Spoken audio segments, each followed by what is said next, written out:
Hello friends, భక్త కన్నప్ప పేరు చెప్పగానే మన కళ్ళ ముందు కదలాడే దేవాలయం శ్రీకాళహస్తి. ఆయన కథ ఆ దేవాలయంతో అంతలా పెనవేసుకుపోయింది. అయితే ఆయనకు సంబంధించిన మరొక ముఖ్యమైన దేవాలయం అన్నమయ్య జిల్లాలోని ఊటుకూరులో ఉంది. కడప నుంచి తిరుపతి వెళ్లే రూట్లో రాజంపేట టౌన్ తగులుతుంది కదా, ఆ రాజంపేట పరిసరాల్లోనే అంటే ఒక 3 కిలోమీటర్ల దూరంలోనే ఈ ఊటుకూరు విలేజ్ ఉంది. దీన్నే ఉరుమూరు అని కూడా పిలిచేవారు. ఇది భక్త కన్నప్ప పుట్టిన స్థలంగా ప్రజలు నమ్ముతారు. ఆయన స్థాపించారని చెప్పబడే దేవాలయం ఇక్కడ ఉంది. అదిగో కనిపిస్తుంది కదా, ఇదే దేవాలయం. ఇక్కడ ఉన్న శివలింగాన్ని కూడా ఆయనే స్థాపించారు. దీనికి సంబంధించి కొన్ని చారిత్రక ఆధారాలు కూడా ఇక్కడ ఈ మధ్య లభించడంతో ఇటీవల కాలంలో నెమ్మదిగా ఈ దేవాలయం కూడా పాపులర్ అవుతుంది. మరి టెంపుల్ విశేషాలు ఏంటో దగ్గరికి వెళ్ళి చూసేద్దాం, వచ్చేయండి.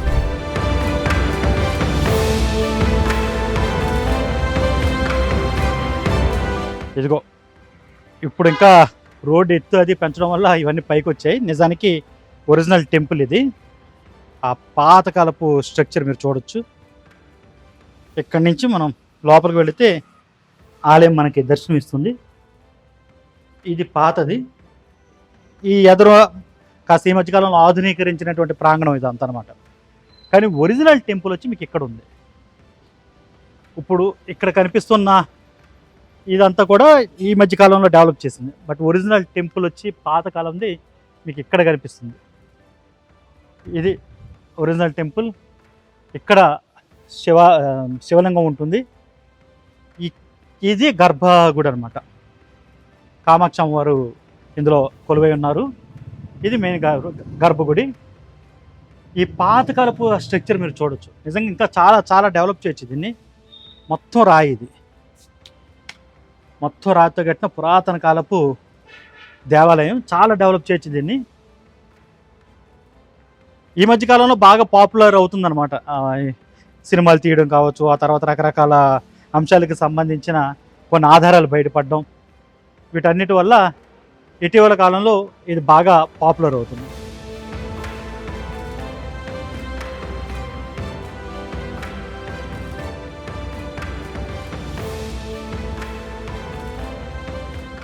హిస్టారికల్గా ఇదే తిన్నడి బర్త్ ప్లేస్ అని ఎలా నమ్ముతున్నారు. ముఖ్యంగా చరిత్రకారులకు ఆధారాలు కావాలి. అలాగే చాలామంది కూడా ఎవిడెన్స్ అడుగుతూ ఉంటారు కదా. దీనికి సంబంధించి అంటే తమిళం వాళ్ళు, కన్నడ వాళ్ళు కూడా తిన్నడు మావాడే. తమిళ వాళ్ళు ఏమంటారంటే కన్నప్ప నాయనార్ అంటారు. అలాగే కన్నప్ప అనే పేరు, అప్ప అనే పేరు కంపల్సరీగా అది కన్నడ నుంచి వచ్చి ఉండాలి కాబట్టి ఆయన కన్నడ వాడే, కన్నప్ప ఆయన మా కర్ణాటక ప్రాంతానికి సంబంధించిన వాడని కర్ణాటక ప్రజలు చెప్తూ ఉంటారు. కానీ ఆయన తెలుగు వాడని ఎలా నిర్ధారించారు? ఇదిగో శిలా శాసనం. ఇలాంటి శాసనాలు ఇక్కడ ఉన్నాయి. ఈ శాసనాలు వేసేసరికి ఇది తిన్నడు పుట్టిన స్థలంగా ఇక్కడ ప్రజలు నమ్ముతున్నారు. దానికి సంబంధించిన పూజలు జరుగుతున్నాయని ఈ శాసనం చెప్తుంది. అలాగే ఇక్కడ కొంతకాలం నవాబులు పరిపాలించారు. కడప నవాబులు కానీ లేకపోతే నిజాం నవాబుల అండర్లో కొంతకాలం ఉంది ఈ ప్రాంతం అంతా కూడా. వాళ్ళు తమ ఉత్తర్వుల్ని, తమ ఆర్డర్స్ని కైఫియత్తుల కింద నమోదు చేసి ఉంచేవారు. వాళ్ళు చాలా ముఖ్యమైన విషయాన్ని ఈ ముస్లిం సుల్తాన్ల కైఫియత్తులు అంటారు. ఆ కైఫియత్తులు వేసే టైంకే ఇది భక్త కన్నప్ప పుట్టిన స్థలంగా ఇక్కడ ప్రజలు నమ్ముతున్నారు, పూజలు చేస్తున్నారని కైఫియత్తులో పేర్కొన్నారు. అంతకంటే పాత ఆధారాలు అటు కన్నడ వాళ్ళ దగ్గర కానీ ఇటు తమిళ వాళ్ళ దగ్గర కానీ లేవు. సో ఆ ఆధారం వచ్చేసరికి ఇటు శాసనాలు అంటే ఈ కైఫియత్తుల కంటే చాలా ముందు పాతకాలం శాసనం ఇది. ఈ శాసనం వేసేసరికి ఇది తిన్నడి జన్మస్థలంగానే నమ్మడం మొదలైపోయింది. ఇక్కడ ప్రజలు ఇక్కడే పూజలు కూడా జరుపుతున్నారు. ప్రజల్లో ఆ సంప్రదాయం ఉంది కాబట్టి ఇంకా దానికన్నా పెద్ద ఆధారం లేదు. అప్పటికీ గుడి ఉంది, అప్పటికీ శాసనం ఉంది. ఈ శాసనం దగ్గరని చూపిస్తారండి మీకు. ఇదిగో శాసనం చూసారా? పైన చంద్రుడు, నెలవంక, శివలింగం, ఇక్కడ నందీశ్వరుడు విగ్రహం. ఇక్కడ మొత్తం తెలుగులోనే ఉంది శాసనం. మీరు ఇక్కడ చూడండి, తెలుగులో ఇది అయితే అర్థమైపోతుంది. శుభమస్తు అంతవరకు అయితే మనకు అర్థమైపోతుంది. మిగిలినంతా కూడా తెలుగులోనే ఉన్నాయి. తెలుగు పదాలే ఇవి. కాకపోతే చాలా పాతకాలపు తెలుగు. శుభమస్తు మీకు కనపడిందా? శుభమస్తు. ఇది అసలు గుడి అనమాట, ఒరిజినల్ గుడి. ఆలయానికి సంబంధించినటువంటి ఈ ముందు భాగంలో ఈ శాసనం అయితే ప్రతిష్ఠించారు. తర్వాత కాలంలో ఇది ఇలా డెవలప్ చేశారు. ఇక గుడిని కాస్త ప్రాంగణాన్ని ముందుకు జరిపి ఎక్కువగా ఇక్కడ ఈ శాంతులకు సంబంధించిన పూజలు జరుగుతాయంట.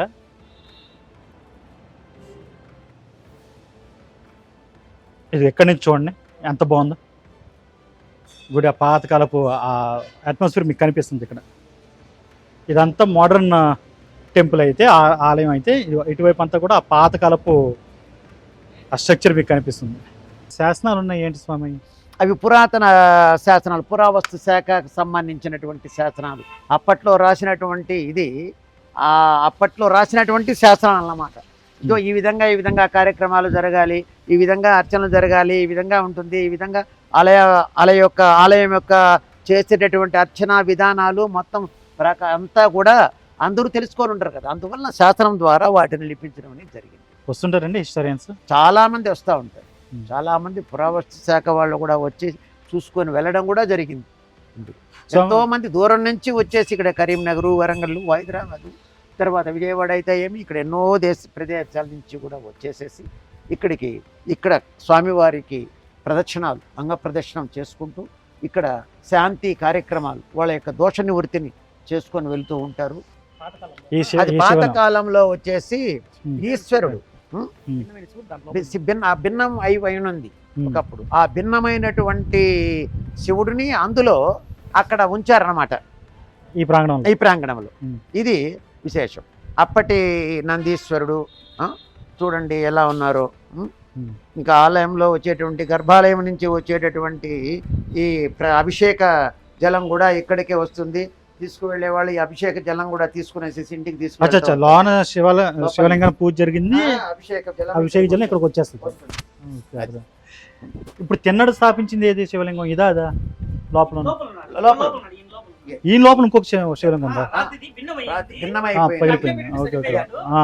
దాని మీద ఈ శివలింగం ప్రతిష్ఠ చేయడం జరిగింది అనమాట. ఇదేంటి స్వామి ఇది? అప్పుడు మామూలుగా కూడా ఆలయంలో ఇవి పువ్వు అంటే వీటిని కమలం అని అంటారు అనమాట, బ్రహ్మకమలం మాదిరి. అలా ఆలయానికి ముందు ఈ భగవంతుడికి, ఈశ్వరుడికి పై భాగంలో ఆలయంలో ఇలాంటివన్నీ ఉంటాయన్నమాట. అది వీడి పడిపోయిన దానివల్ల ఇక్కడ పెట్టడం జరిగింది. స్వామి అక్కడ ఉన్నాడు, ఈ పీఠం అనేది ఇక్కడ పెట్టడం జరిగింది. కొత్తగా నందీశ్వరుని కూడా పెట్టాం.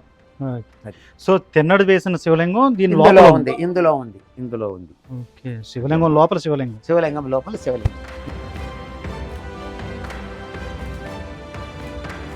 ఈ దేవాలయం గర్భగుడిలోకి వెళ్ళే ప్రయత్నం చేద్దాం రండి.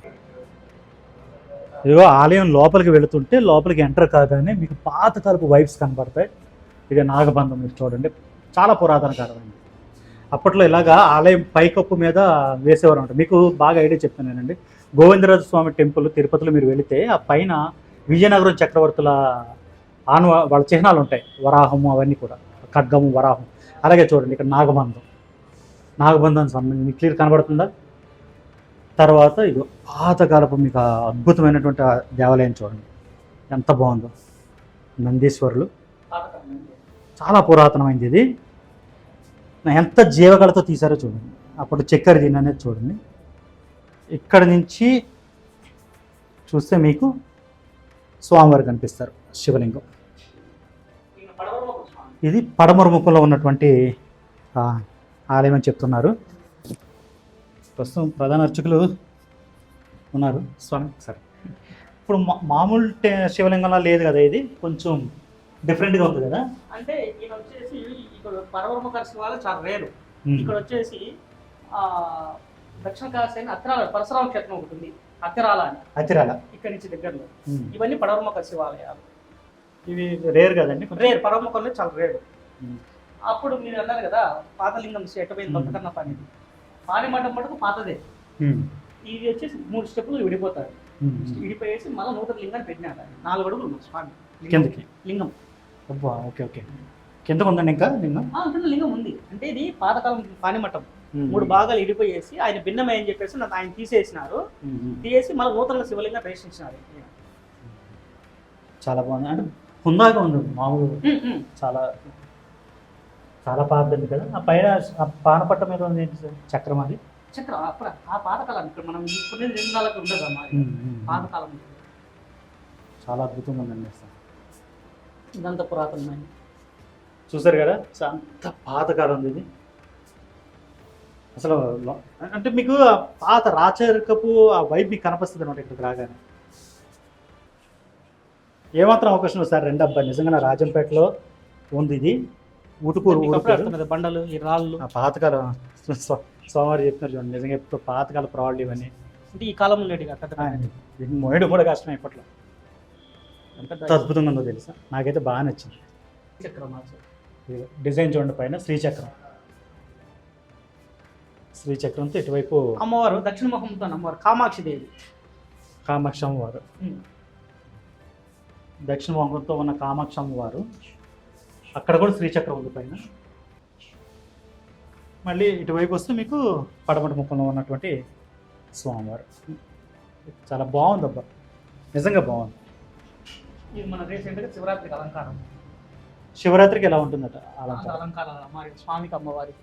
ఇప్పుడు మీరు చూస్తున్నటువంటి స్వామివారి విగ్రహాలు ఇలాగ అలంకరణతో ఎంత అద్భుతంగా ఉంటాయి.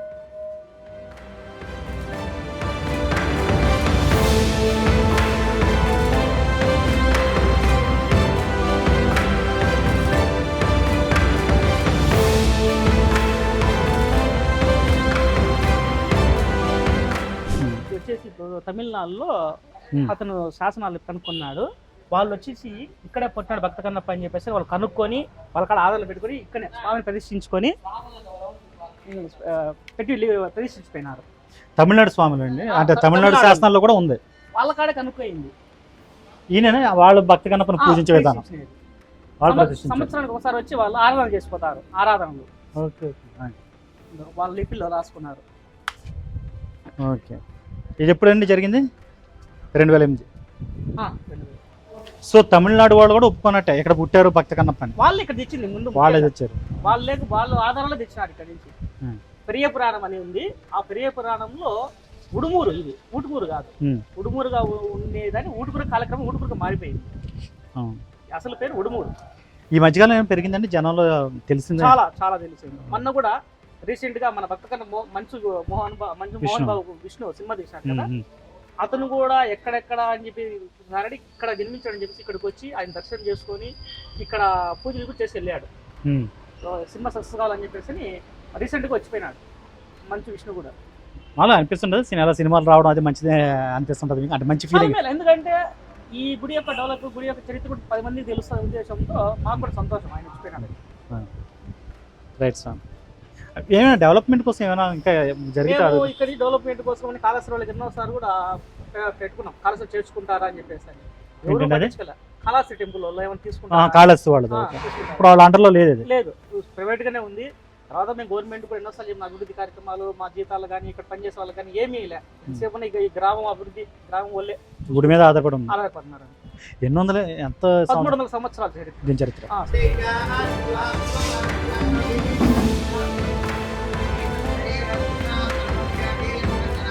ఓవరాల్గా అయితే ప్రశాంతమైన వాతావరణంలో చాలా అద్భుతంగా ఉంది ఈ టెంపుల్. కాకపోతే ఏంటంటే ఇంతకు ముందు ఇది పెద్ద పాపులర్ కాదు, కానీ ఈ మధ్యకాలంలో ప్రాచుర్యం బాగానే లభిస్తుంది. దీనికి ట్రాన్స్పోర్ట్ సౌకర్యాలు చాలా బాగున్నాయి. కడప నుంచి వచ్చేయచ్చు, తిరుపతి నుంచి వచ్చేయచ్చు, రాజంపేటకి డైరెక్ట్ ట్రైన్స్ కూడా ఉన్నాయి. తిరుపతికి ఒక 80-90 కిలోమీటర్ల దూరం అంతే ఇది.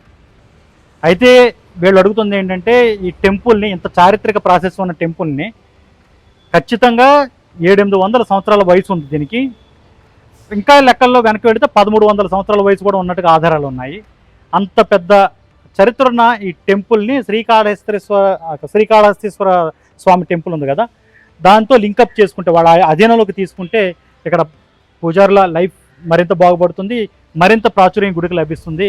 ఆ విధంగా దృష్టి పెట్టాలి, ప్రభుత్వం కూడా దృష్టి పెడితే బాగుంటుందని ఇక్కడ అర్చకులు కోరుతున్నారు. చూద్దాం మరి గవర్నమెంట్ ఆ దిశగా ఏమైనా ఆలోచిస్తుంది. బట్ ఏమైనప్పటికైతే కనుక మరుగున పడ్డ ఒక అద్భుతమైన దేవాలయంగా ఈ ఊటుకూరు భక్త కన్నప్ప టెంపుల్ని అయితే మనం చెప్పుకోవచ్చు. మరిన్ని అప్డేట్స్ కోసం చూస్తూనే ఉండండి ఏబీపీ దేశం.